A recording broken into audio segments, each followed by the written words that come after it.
Hey everyone, it's Moonshine. This was a request video for the Hall of War Library. So, let's see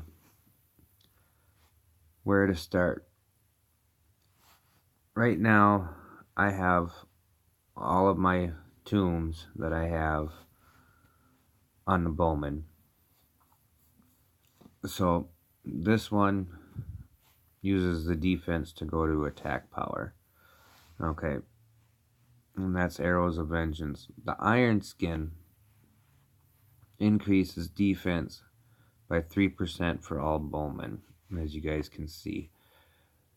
So the thing is, and I've said this and repeated it a few times, you want to try to up these as evenly as possible because the Iron Skin complements the Arrows of Vengeance because it uses your bowman defense.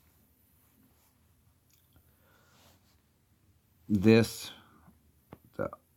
Arrow of Vengeance and the Iron Skin, offense and defense, works great. Okay, the infantry, in my opinion, is pointless for attacking. And the reason I say that is this one, it increases the defense. If you're attacking, your numbers are limited. So increasing their defense, when you are attacking, defense is almost useless. In any war game, defense is almost worthless. You need health for defense. So if you look, the Iron Sacrifice, 50%. 50% of your march, when you can send 25% to do what it needs to do and put more of your killing force behind them and still, be able to get the job done. This sacrifice one seems very, very, very, very pointless to me for anything, in my opinion. Anything. To me, this one is straight up for attacking, and in my opinion, it is designed to lessen the losses on both sides. Well, if you're attacking, why do you want your opponent to lose less? And in theory, you lose more because your defense, you're leaving their troops alive to do more damage and take 3% more damage. That don't make much sense to me. So sacrifice one will never get any of my tombs, ever, ever, ever, ever. Now, if you look, we'll use the Immortal Guards, which are T9s. Reduces damage received. Okay, that's a good one. Defensively, for when you're going to take hits. Okay. And like I said, if you're attacking, you need health. Okay, well, these guys get health, but what dies first? These guys do. Your swordsmen, they die first.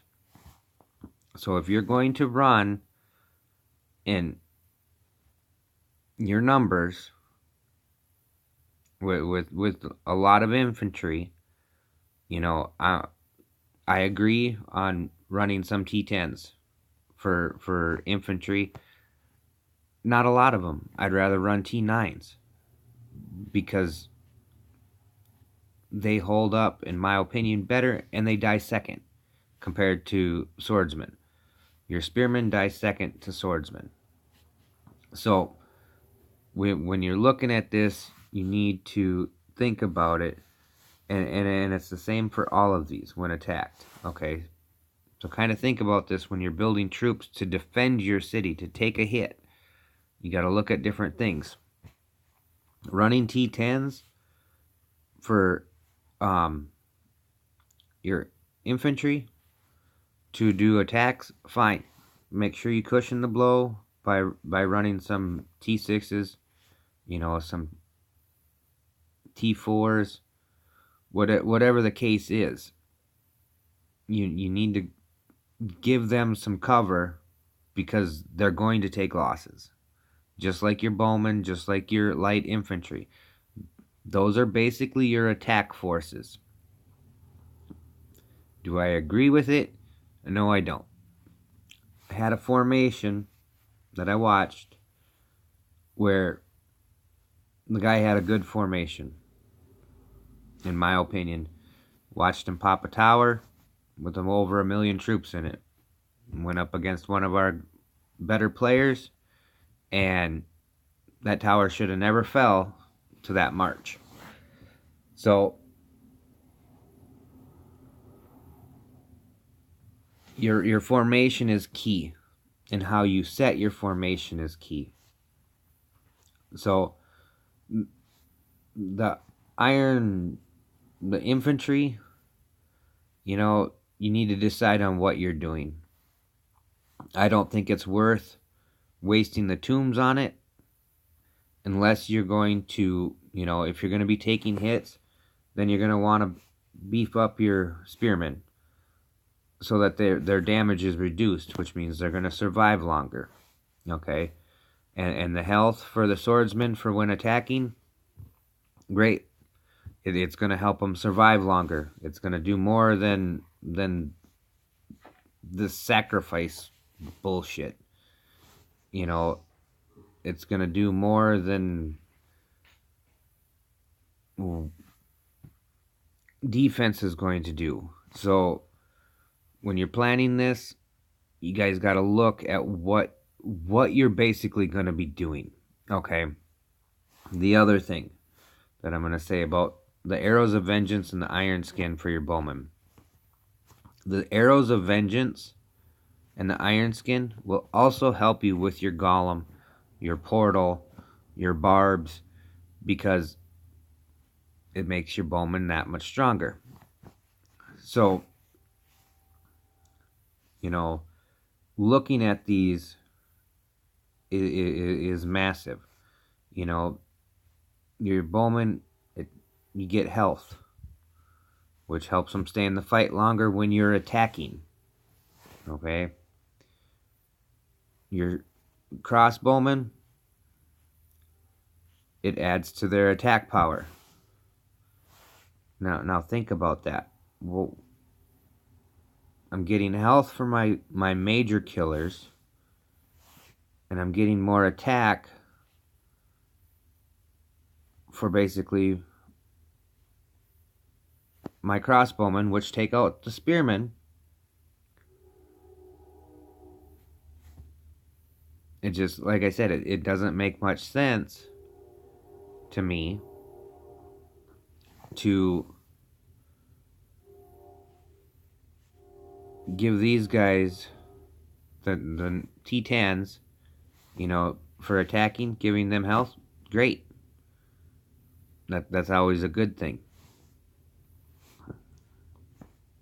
because they're on the attack. So this is what I mean. You guys need to look at it. The March formation that I watched pop that tower had, all spearmen except for the T10. It had heavy cavalry, all but for T9 and T10. And it had crossbowmen, except for, I think it was T8 and T7 bowmen also, to cover the T10s. So you guys got to look at what you're doing. You got to look at your formation, and just throwing tombs to what doesn't make sense, or possibly, if it works for you guys, that's fine, but you guys got to test this stuff. Resetting trying different things. I understand it costs gold to do this stuff, but you guys just adding tombs to whatever and really not knowing the benefit of it is not a good thing. I mean, because we spend hours and hours a day, days a month, days out of the month playing this game. So take the time, do some tests. You know, am I saying I'm right when I am explaining this? No. But the thing is, you know, bouncing ideas off of people, getting their input, sometimes can be hard because everybody thinks that they got a secret. Okay, well, if you have a secret and you're in an alliance, what good is it? Because the only person that's benefiting is you. If your secret is it works, why wouldn't you want to share it with the people that you are in an alliance with, so they can help better defend you, help, you know, get you the troops that you need if you're going to be rallying. You know, this is the stuff to think about. If you want to keep the stuff to yourself, that's fine. That's your choice. But sharing ideas, bouncing ideas, working together as a unit is what's going to make your alliance that much stronger. I don't care if you're 100 billion in power, alliance power. If you're all fighting solo, that's you're not going to be as strong as if you guys had a united front and could work together. So working together, bouncing off ideas off of each other, discussing things. You know, discussing things in PM is fine, but in discussing things in alliance chat goes a lot farther, in my opinion, because you reach who's ever on and they bounce ideas, and you guys start working things out and figuring things out of different ways to look at it. So please take the time to put your ideas out there with your group and work as a unit. Don't be a solo unit, because a solo unit, I don't care if you're a stronghold 40 with max, I'm not even going to say maxed, because there isn't a max account on King of Avalon. So with that being said, I don't care if you're a stronghold 40. You're not going to hold the throne by yourself. You need your other people.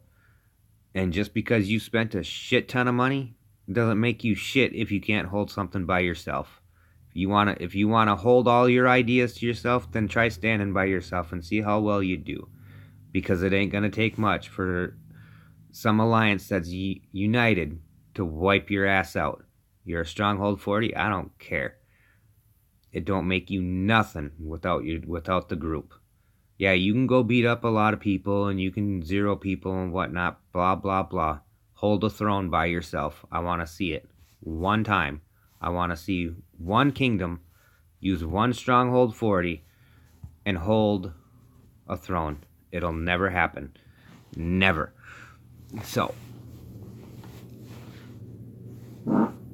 with that being said, the cavalry I've looked at, you know, it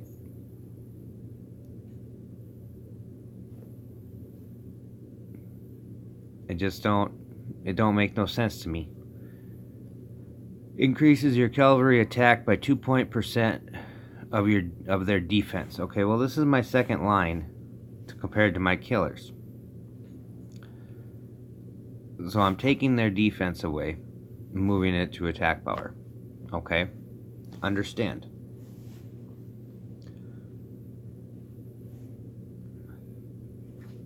Fortified your defense. Impenetrable steel increases your cavalry defense by 3%.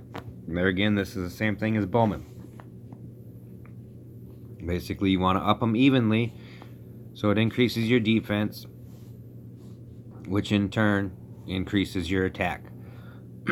So whatever you're increasing your defense, basically is going to get taken away and moved to their attack power. That's my understanding of it. Okay. Now, if you look at this, adds 3% of your health to their attack power. That's for your T8s. And will deal extra damage. Okay, well, see, extra damage sounds cool to me because that's a massive stat in this game. So let's check out the T9s, the light cavalry. Okay, that gets moved to health. It's not doing more damage. It's just helping them stay in the fight longer. So in my opinion, light cavalry take out the bowmen, so they need to stay in the fight longer. But your heavy cavalry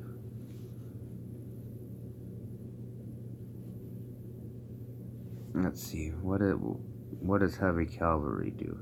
Has an increased attack against warriors, which is what 90% of people run, is their warriors, their T10s. Okay, these guys will take them out. These guys will take out the spearmen. These guys take out your archers, but the spearmen take them out. So, like I said, it's something to think about when you're looking at the war strategy of the Hall of War Library. So, please take the time, decide what you want to do with your castle, what you're going to be doing before you play, while you're placing your tombs. So look at it, think about what you're doing. I mean, if you're basically sitting around in the hive, and defending towers during UAC, or defending, the throne, or whatever you happen to be doing, the tower of the throne, so on and so forth, you can't be sitting in attack stats. Your attack formation will not hold to defend. Once you take it, you need to switch your troops up to defend it. Because if you're still sitting with all your attack stuff out there, well, when they hit with all their attack stuff, they're going to wipe you out. I have no reports of this. All I know is that somebody mentioned in one of our KVKs that we need to build a ton of T8 and ton of T10 infantry to defend. The outcome of that, from what I heard, was a massive defeat. A lot of money wasted because people were misunderstanding what these troops did. Yes, I understand your swordsmen have an increased defense against bowmen. But what good is an increased defense against bowmen if you can be wiped out by somebody stronger? You're giving them easy kills. Quit it. Don't do it. Not worth it. A lot of retraining, a lot of money spent. Not worth it. You need a defensive setup to hold the throne, the towers, your castle, defending somebody else. Don't send an attack march to defend a fellow member of your alliance. Send your defensive march. You need at least 2 formations, one for attack, one for defense. You guys need to work on this. Do I have a recommendation for it? To me, your T9s, your crossbowmen, I think you should run 25% of the bowman march that you're going to send. 25% crossbowmen, 75% bowmen. For the bowman, for your bowman part of your march. Infantry, I think should be between 20 to 30% at best. Your cavalry, defensively, I would send heavy cavalry. When attacking, I would send, your light cavalry at, I'm going to say 45%, and heavy cavalry at the 55% of your cavalry march. So you got to figure out, and you got to base it off your stats. So like I said, guys, please give this a look. Your Iron Skin and Arrow Vengeance should go up evenly. It really should. So this is the way I'm going to set up, is I'm going to get 5 more, and I'm going to set my bowman up. But while you're doing that, while you're thinking about all this, so say you decide to go with bowman, well, then you need to do what I haven't done, and that is get your bowman fully prestiged so they have as much defense as possible. Work on your stats as far as your emblems, your statues, your artifacts. If you want your bowman to be your powerhouse and then you bring the rest up, that's what you need to do. But you need to focus on them stats, get them maxed out, and then work on the others. But you're leaving your other lines of defense and attacking a lot weaker when you're focused on one set style of troops. So with that, guys, I almost forgot. Please take the time to spend on your dragon